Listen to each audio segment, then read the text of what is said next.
मित्रों, नमस्कार, प्रणाम, आदाब, साहेब सलाम, जय जोहार। आप सभी का हमारा आज के एपिसोड सीधा संवाद में स्वागत है। आज का विषय था छत्तीसगढ़ की सियासत। इस पर चर्चा करना का विषय रखा गया था और इसलिए मैं आपकी समझ, आपकी सेवा में उपस्थित हूँ। छत्तीसगढ़ की सियासत या छत्तीसगढ़ की राजनीति को समझने के लिए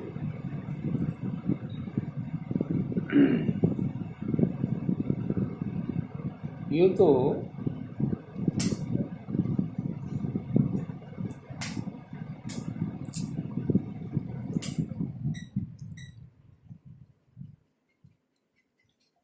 तो छत्तीसगढ़ नया स्टेट ही है।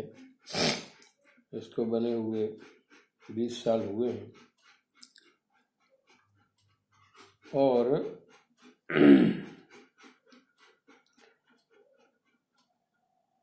यहाँ की राजनीति को समझने के लिए बुनियादी तौर से मैं समझता हूँ कि यहाँ का जो सामाजिक ताना बाना है या भूभाग क्षेत्र का जो स्ट्रक्चर है उसको समझना जरूरी है। 90 विधानसभा सीट है छत्तीसगढ़ में, 11 लोकसभा सीट है और यहाँ की जनसंख्या लगभग 2.5 करोड़ है। अभी छत्तीसगढ़ की सरकार कांग्रेस की है और भूपेश बघेल मुख्यमंत्री हैं। इसके पहले 15 साल भाजपा की सरकार रही और उसके का नेतृत्व डॉक्टर रमन सिंह ने किया। मित्रों, जहाँ तक मैं समझता हूँ, छत्तीसगढ़ को भूभाग की दृष्टि से 3 भाग में बांटा जा सकता है। एक तो शहरी क्षेत्र, दूसरा बीच का मैदानी हिस्सा और तीसरा पहाड़ी हिस्सा कहें या फॉरेस्ट एरिया कहें या ट्राइबल एरिया कहें वो। और ये लगभग एरिया के हिसाब से जो ट्राइबल क्षेत्र है वो बड़ा है, पर राजनीतिक दृष्टि से तीनों हिस्से में लगभग बराबर बराबर विधानसभा है और यहाँ के मतदाता भी लगभग एक ही तरह है और इनकी आबादी जो है वो का 30% लगभग 30 या 33% कहें शहरी है। बीच में उतना ही लगभग उतना ही आबादी जो मिडिल खेतिहर गाँव के हैं या प्लेन लैंड के हैं उसमें है और लगभग उतना ही विधानसभा ट्राइबल एरिया में है या जिसको आदिवासी अंचल कहें ट्राइबल उसमें। इसके मध्य का जो भूभाग है वो मुख्य रूप से वहाँ किसानों का वर्चस्व है, खेती किसानी के लोग हैं और वो उस भूभाग में भाजपा और कांग्रेस की लगभग बराबर की हिस्सेदारी रहती आई है। उसमें थोड़ी बहुत परिस्थितियाँ बदलती है, लेकिन छत्तीसगढ़ की राजनीति में या सरकार का बनना और बिगड़ना इस बात पर निर्भर ज़्यादा करता है कि ट्राइबल क्षेत्र में और शहरी क्षेत्र पर से में किनकी विधानसभा क्षेत्र में बहुमत आती है। पिछले विधानसभा चुनाव में कांग्रेस को लगभग तीनों ही क्षेत्र से बराबर बढ़त मिली है और अपेक्षा से अधिक बढ़त मिली है, इसलिए 68 विधायक हैं उनके। भाजपा 15 पर पहुंच गई। अब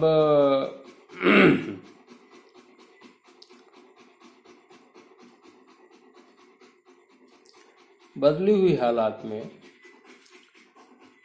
जितना ज़्यादा बहुमत चूँकि कांग्रेस के पास थी, और ऐसा लगा कि भाजपा की जो राज्य सरकार थी डॉक्टर रमन सिंह, उनके खिलाफ जनता में ज़बरदस्त आक्रोश था। उसका लाभ कांग्रेस को मिला। कांग्रेस ने संगठित होकर के चुनाव लड़ा, अपना संगठन शक्ति दिखाया, उसका भी लाभ मिला। नेतृत्व नया था, उसका भी उसको लाभ मिला। अब लगभग 2 साल कांग्रेस की सरकार को होने की है। तो अब सरकार के ऊपर के कार्यों के ऊपर, उनकी गतिविधियों के ऊपर भी जितने भी समीक्षक हैं उनकी भी निगाहें होने लगी। वर्तमान सरकार का जो थ्रस्ट है, सोच है, वो किसान के तरफ है, उनका थ्रस्ट गांव की तरफ है। क्या कहते हैं आपको, गाय गोरू इस तरह की जो चीज़ें, उस पर ज़्यादा उनका ध्यान है। और ग्रामीण बेस जिसको कहते हैं, गांव के विकास की दृष्टि से वो काम ज़्यादा कर रहे हैं। किसानों के प्रति उनका लगाव ज़्यादा है, तो इस तरह से वो काम कर रहे हैं। भाजपा का जो अभी भी तक जो संगठन है, पिछले 20-22 साल से जिसको कहें, या 15-20 साल से, उस पर 2 व्यक्तियों का लगभग कब्जा है। और वो डॉक्टर रमन सिंह उसके मुख्य यहाँ स्थानीय नेता हैं, और दूसरे यहाँ के जो संगठन मंत्री है, संगठन सह मंत्री जिसको कहें, उनका सौदान सिंह जी का एक छत्र कब्जा है। और ये मूल रूप से ये दोनों जैसा चाहते हैं वैसा ही संगठन भाजपा का चलता है। और सौदान सिंह जी का तो रिकॉर्ड है, वो हिंदुस्तान में मैं समझता हूँ कि या भाजपा के में, चूँकि आरएसएस से उनका संबंध है, तो संगठन मंत्री हैं, इसलिए जाहिर है वो सर्वाधिक ताकतवर है। और वो लगभग 20 साल से मध्य प्रदेश से अलग होने के बाद छत्तीसगढ़ के प्रभाव लगातार हैं, और उन्होंने एक नया रिकॉर्ड कायम किया है। इन दोनों की जुगल जोड़ी का नतीजा ये भी है कि भाजपा में एक बहुत बड़ा वर्ग है, वो किनारे हो चुके हैं, और उनका कहीं न कहीं असंतोष समय समय पर झलकता है। अब वैसे तो सरोज पांडे भाजपा के राष्ट्रीय महामंत्री हैं, लेकिन और वो बीच बीच में अपने केंद्रीय नेतृत्व से संबंधों के कारण विवादों में कहें या चर्चा में, बयानों के कारण या अपनी गतिविधियों के कारण रहती हैं। लेकिन अभी भी राजनीतिक क्षेत्रों में या राजनीतिक दृष्टि से उनको कोई बहुत गंभीरता से लेता नहीं है। लेकिन जिस तरह से कांग्रेस की रणनीति रही है, कांग्रेस ने छत्तीसगढ़ में अघोषित रूप से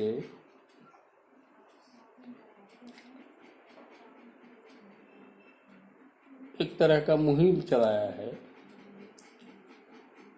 और उस मुहिम को का जो सामने प्रदर्शन होता है, प्रलक्षण जिसको कहें, पेज है, वो ऐसा लगता है कि वो राहुल जी की इच्छा के अनुरूप, उनके मार्गदर्शन में जो वो चाहते हैं वो यहाँ की सरकार, यहाँ का नेतृत्व करता है।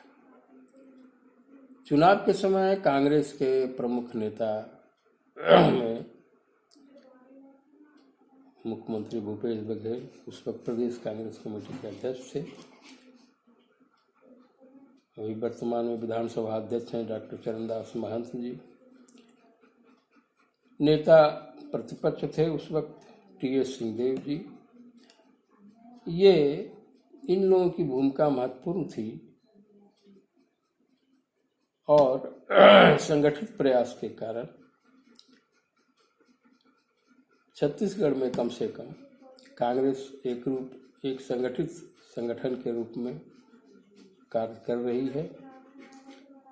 भूपेश बघेल की कई उपलब्धियां हो सकती हैं, सबसे बड़ी उपलब्धि तो उनकी यही है, और जिसको संगठन की दृष्टि से बहुत महत्वपूर्ण है माना जाएगा कि उनके अध्यक्ष काल में कांग्रेस की सरकार बनी, और उन्होंने पिछले दिनों कांग्रेस की दृष्टि से सभी जिला कांग्रेस कमेटियों का जिला कार्यालय बनाने का जो संकल्प लिया था, उसके लिए उन्होंने फाउंडेशन की नींव डाली है, और उम्मीद की जाती है कि 1-2 साल के अंदर वो सब हो जाए।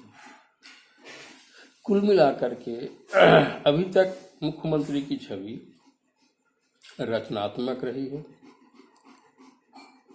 लेकिन पार्टी के अंदर जिस तरह से खास करके उनकी कार्य प्रणाली शुरू हुई है और अशासकीय सदस्यों की नियुक्तियां हुई हैं, उसको लेकर के, या महापौर के चुनाव में, नगर पालिका नगर निगम के चुनाव में जिस तरह से के मोहरे बैठाए गए, उसमें भी पार्टी के अंदरूनी हलकों में विभिन्न तरह की चर्चा रही है, लेकिन अभी तक कोई ऐसा मुखर किसी तरह की कोई बात सामने नहीं आई। गाहे बेगाहे कुछ न कुछ अखबारों में या इधर उधर की बातें होती हैं, और वो उस पर कोई बहुत बड़ा ध्यान नहीं दिया जाता। इसके विपरीत भाजपा की स्थिति दयनीय है। 2 साल हो जाने के बाद भी, 2 साल गुजर जाने के बाद भी अभी तक भाजपा को ये शायद समझ में नहीं आया है कि वो विपक्ष में है, और उनकी स्थिति राज्य विधानसभा में बहुत कमजोर है। मात्र 15 विधायक जीते थे वो। उनका जो प्रदेश कांग्रेस भाजपा का अध्यक्ष है वो, और नेता प्रतिपक्ष कौशिक जी, इन लोगों का परफॉर्मेंस को लेकर के भी तरह तरह की बातें की जाती हैं। कुल मिलाकर के स्थिति ये है कि छत्तीसगढ़ की भाजपा का पर पूर्णतः नियंत्रण सौदान सिंह जी का है, और पूर्व मुख्यमंत्री डॉक्टर रमन सिंह जी का। लेकिन दिक्कत ये है कि विपक्ष की जिस तरह की भूमिका होनी चाहिए, जो आक्रामकता होनी चाहिए, जो गहराई डेप्थ होनी चाहिए, वो अभी तक नहीं आई है, और शायद उसकी वजह ये है कि वो हार से अभी तक उबर नहीं पाए हैं। और रमन सिंह के नेतृत्व में चुनाव हुआ था, तो रमन सिंह जी के नेतृत्व के प्रति लोगों का जो असंतोष था जनता, उससे शायद भाजपा का केंद्रीय नेतृत्व ने कोई सबक नहीं लिया, और वर्तमान जो स्वरूप 15 साल से थी वही एज इट इज, इसको कहे एक ढर्रे के ऊपर चल रही है। आने वाले समय में कोई परिवर्तन हो तो कहा नहीं जा सकते, वर्तमान समय में तो ऐसा ही है। अभी कुछ जिला अध्यक्षों को लेकर के विवाद हुआ, लेकिन अंततः जो नियुक्तियां हुई हैं रायपुर में या और भी जगह पर, वो सब के सब डॉक्टर रमन सिंह जी के अनुकूल हुआ है। कुल मिलाकर के ये कहा जा सकता है कि छत्तीसगढ़ की भाजपा वही करती है जो सौदान सिंह और डॉक्टर रमन सिंह चाहते हैं।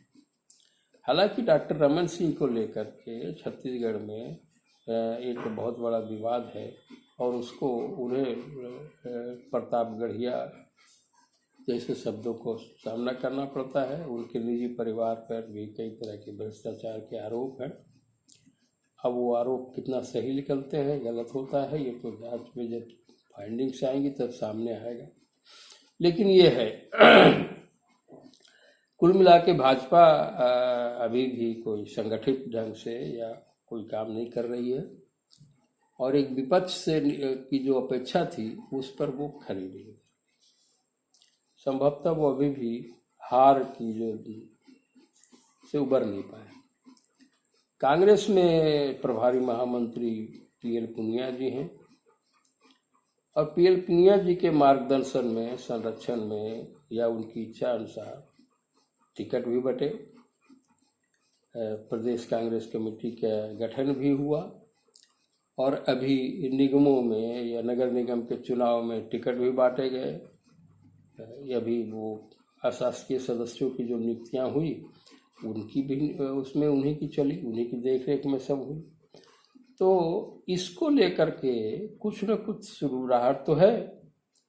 अब ये सुबगाहट का परिणाम क्या होगा ये कहा नहीं जा सकता, लेकिन चूंकि भूपेश बघेल का पूरा थ्रस्ट गांव के तरफ विकास पे है, किसानों के विकास में है और कोरोना जैसी बीमारी से लड़ाई में है।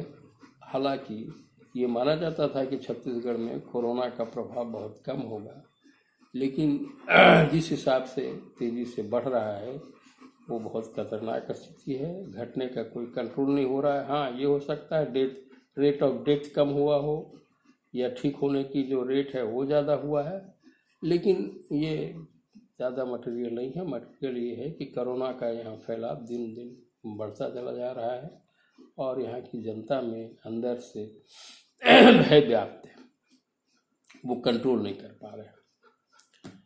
कांग्रेस की राजनीति जो केंद्रीय राजनीति है उसमें जो बदलाव आ रहे हैं, खास करके चिट्ठी पत्री का जो चला है, उसका असर छत्तीसगढ़ में फिलहाल तो कुछ नहीं दिखता। और उसकी शायद एक वजह ये भी है कि यहाँ का जो चाहे मुख्यमंत्री हो, चाहे विधानसभा अध्यक्ष हो, या इवन जो एक मुख्यमंत्री पद के जो और प्रमुख दावेदार थे टी.एस. सिंहदेव हो, ये तीनों के नेताओं के का जो संबंध है, गहरा संबंध, तो मध्य प्रदेश के संयुक्त मध्य प्रदेश के पूर्व मुख्यमंत्री और कांग्रेस के वरिष्ठतम नेता श्री दिग्विजय सिंह जी से। और चूंकि ये दिग्विजय सिंह जी का प्रभाव यहाँ के कांग्रेस की राजनीति में उनके शिष्यों का यहाँ एक अधिकार है, तो किसी तरह की कोई विवाद यहाँ नहीं है, सब कंट्रोल दिखता है।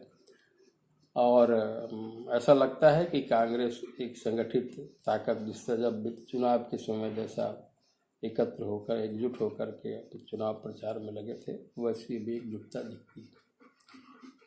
लेकिन दुखद स्थिति ये है कि एक ही कांग्रेस में सामान्य रूप से माना जाता है कि एक व्यक्ति यदि कोई संगठन में काम कर रहा था तो उसको अगर सत्ता मिल गई या निगम में मिल गई तो वो संगठन से हट जाएंगे, उसकी जगह पर किसी और को रखा जाएगा। लेकिन अभी तक ऐसा हुआ नहीं है। वही संगठन वाले, वही लोग, वही चेहरे दोनों तरफ है। सत्ता और संगठन में उन्हीं का वर्चस्व है। तो इसको लेकर के तरह तरह की बातें शुरू हुई है, पर चूंकि अभी कई तरह की नियुक्तियाँ बाकी है, संगठन का भी और चेंज होना है, इसलिए कुछ अभी कहा नहीं जा सकता। जहाँ तक राज्य शासन की कार्य प्रणाली है, अभी कोई ऐसा घटनाक्रम नहीं हुआ है जिसको लेकर के किसी भी तरह का कोई बड़ा विवाद हो या कोई आंदोलन बहुत बड़ा हो। हाँ, अभी लेटेस्ट कुछ जो गाय वगैरह को लेकर के, उनके निधन को लेकर के कुछ विवाद हुए हैं और मैं समझता हूँ कि भूपेश सरकार उस पर बहुत कठोरता से कार्रवाई करेगी। अभी पिछले राज्य विधानसभा का सत्र चला था, जो एक यूनिक इसलिए कहा जा सकता है कि कोरोना काल में भी विधानसभा का सत्र सफलतापूर्वक चला और विधायकों ने सबने उसमें पूरी मुस्तैदी से भागीदारी की। विधानसभा में ऐसे तो सामान्य मुद्दे रहे, लेकिन रेत खनन को लेकर के एक बड़ा चर्चित मामला रहा। अब भाजपा के वरिष्ठ नेता बृजमोहन अग्रवाल ने ये मामला उठाया था ध्यानाकर्षण के माध्यम से, मुख्य रूप से। और उसमें जो तथ्य हैं, जो आरोप लगाए गए, उसमें ये लगाया गया कि राज्य के बाहर के नेताओं के लोगों के माध्यम से बाहर के ठेकेदार रेत माफिया के रूप में यहाँ काम कर रहे हैं और वो उसके कारण तरह तरह की परिस्थितियाँ निर्मित हो गई है। मुख्यमंत्री जी ने उस पर हालांकि कहा है कि ऐसा कोई कार्रवाई नहीं होगी, किसी तरह की गुंडागर्दी या बर्दाश्त नहीं की जाएगी। और उन्होंने कुछ दिनों तक, 2 महीने के सितंबर तक रेत के खनन पर बैन भी लगा दिया है। इसलिए वो भी मामला कोई ज़्यादा बहुत चर्चित नहीं हो सका, क्योंकि सरकार की तरफ से तुरंत कार्रवाई करने की घोषणा की गई। और इस तरह की गतिविधियाँ तो ठीक है। मध्य छत्तीसगढ़ की विधानसभा के लिए अभी फाउंडेशन स्टोन रखी गई है और उन्होंने इस कार्य के लिए कांग्रेस की कार्यकारी अध्यक्ष सोनिया गांधी जी और सांसद भूतपूर्व अध्यक्ष राहुल गांधी जी को मुख्य अतिथि और अतिथि बनाया और एक सादा समारोह में उसका फाउंडेशन रखा गया है और माना जा रहा है कि 1-2 साल के अंदर वो भी बन जाएगा। विधानसभा के साथ साथ मंत्रियों का, मुख्यमंत्रियों का, अधिकारियों के लिए भी नए रायपुर में भवन बनाए जा रहे हैं। तो विकास का कार्य भी है चालू है। अभी लगातार छत्तीसगढ़ में वर्षा बहुत जोरदार हुई, लगातार होती रही, उसके कारण नदी नाले बड़े उफान में रहे और कहीं कहीं स्थितियाँ थोड़ा भयंकर भी हुआ, लेकिन ऐसा कोई बड़ा मामला कहीं नहीं आया जिसको लेकर के कोई बहुत बड़ी बात हो, सामान्य ढंग से चली। कुल मिलाकर के अभी छत्तीसगढ़ की राजनीति में कोई ऐसा बहुत बड़ा किसी भी तरह का चेंजेस नज़र नहीं आता, न ही भाजपा में न ही कांग्रेस में। जैसा चल रहा था वैसा दोनों ही पार्टी में चल रही है। भाजपा में के प्रमुख कारणधार सह संगठन मंत्री सौदान सिंह और मुख्यमंत्री डॉक्टर रमन सिंह जी हैं, पुराने भूतपूर्व। कांग्रेस के प्रमुख जो कर्णधार हैं वो हैं प्रभारी महामंत्री पुनिया जी, PL पुनिया जी, मुख्यमंत्री भूपेश बघेल जी और नेता मंत्री, वरिष्ठ मंत्री जो हैं सरगुजा महाराज TS सिंहदेव जी, डॉक्टर चरणदास महंत जी, ये लोग सरकार के प्रमुख स्तंभ हैं और चल रहा है इनका सरकार एजुकेट, कोई अभी किसी तरह की कोई बात नहीं है। आशा की जानी चाहिए कि राज्य की विकास में के मामले में दोनों ही सत्ता और प्रतिपक्ष दोनों एक दूसरे को सहयोगी के रूप में भूमिका निभाएंगे। तो आज के संदर्भ में इससे ज़्यादा कुछ कहने की बनती नहीं है। छत्तीसगढ़ की राजनीति में अधिकारियों का ट्रांसफ़र, प्रमोशन, कौन अधिकारी केंद्र में जा रहा है, कौन आ रहा है, इसको मैंने कभी जीवन में महत्व नहीं दिया, क्योंकि मैं ये मानता हूँ कि अधिकारियों का काम सरकार के मंशा के अनुसार करना है और ये ट्रांसफ़र, पोस्टिंग, इस तरह की चीज़ों में मेरी कभी रुचि रही नहीं और न मैं कभी किसी अधिकारी के बारे में कुछ बोलता रहा हूँ। लेकिन ये बात सत्य है कि अभी पिछले लंबे समय से जिस तरीके से कार्यवाही चली है उसको भी लेकर के तरह तरह की बातें होती है। अब उसमें सत्यता कितनी है क्या नहीं है, ये तो अगर कुछ होगी तो देर सवेर निकले, लेकिन अभी ऐसा कुछ मामला सामने प्रत्यक्ष नहीं आया है और अधिकारी तो